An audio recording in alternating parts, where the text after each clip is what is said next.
Hi there, my name's Barry and I'm from Australia, obviously from the accent. I've been looking at the internet, YouTube and so forth to find information on reloading black powder, particularly black powder, 303 British cartridges, and sadly I really didn't find much on there. So I thought I'd just put together a very quick clip on what I do with my loads, and whether it's right or not, I'll stand corrected on it. And if you've got any comments, I'd love to hear them, but make them nice. What brought all this on was my acquisition of this fellow here, which is a Martini carbine. Now this is the artillery carbine. They made a couple of versions of it.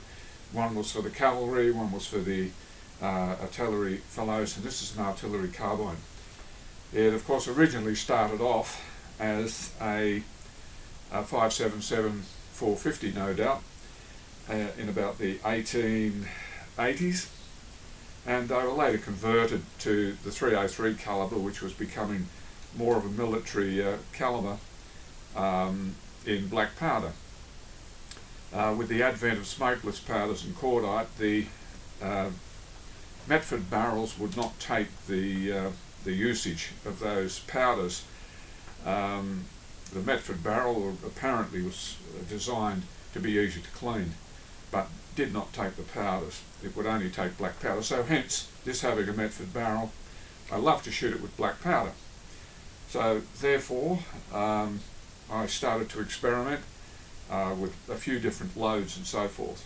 So I'll just run you through the process that I do, and just to show you, this has probably seen these before.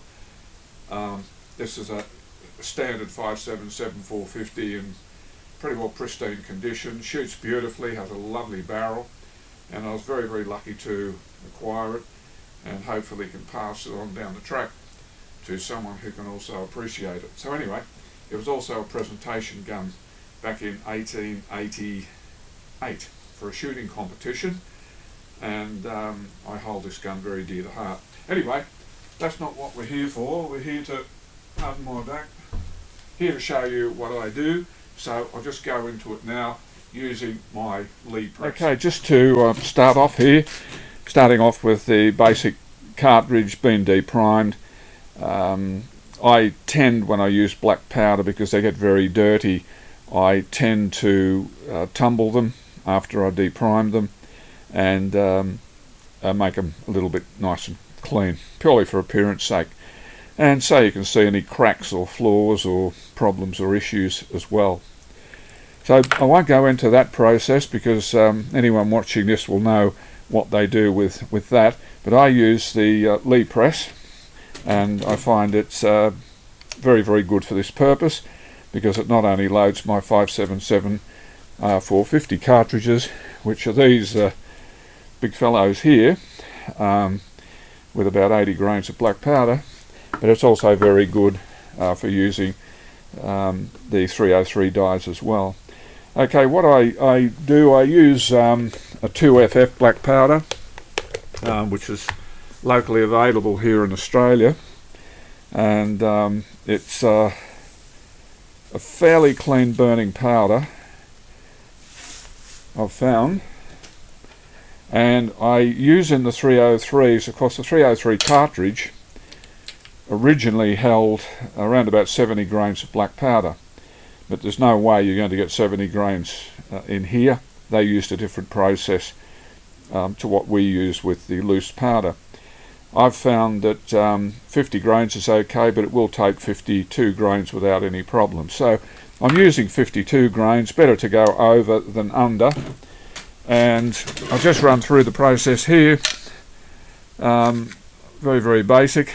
I tend to try to be fairly exact with my measurements, but if you get 52.4, it's really not going to be a concern. So there I've got 52.3 grains, and what happens then, of course, is you take your cartridge. I'm doing this one-handed, by the way, because I've got no cameraman, which makes it a little bit difficult, so you'll have to forgive me. Okay, after all that, we have our cartridge, which now has 52 grains of black powder in there.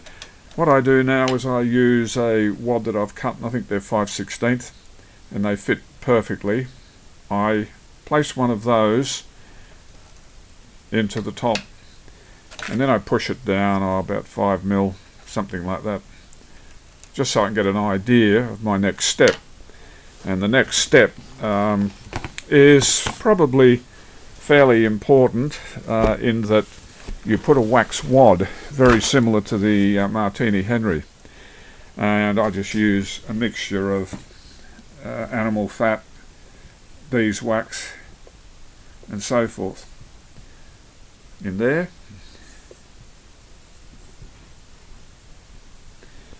After I've done that, I then place one more cardboard wad, and it's now ready for the bullet to be seated. I make my own projectiles, as a lot of you probably do. These are gas checked, and I've found them to be fairly accurate. I mean, you're not looking at super accuracy with these old guns, so you know, you've got to sort of accept that too. These cases have been flared also after they've been resized, which makes it a lot easier, of course. So once that's compressed, that black powder is now compressed within there, and that little bit of wax on the outside is not an issue. In fact, it's good. Smear it over the projectile. As I said, if you've got any constructive criticism, so to speak, let me know, and we can go from there. But that's what I do. Thank you very, very much for watching, and happy shooting, everybody.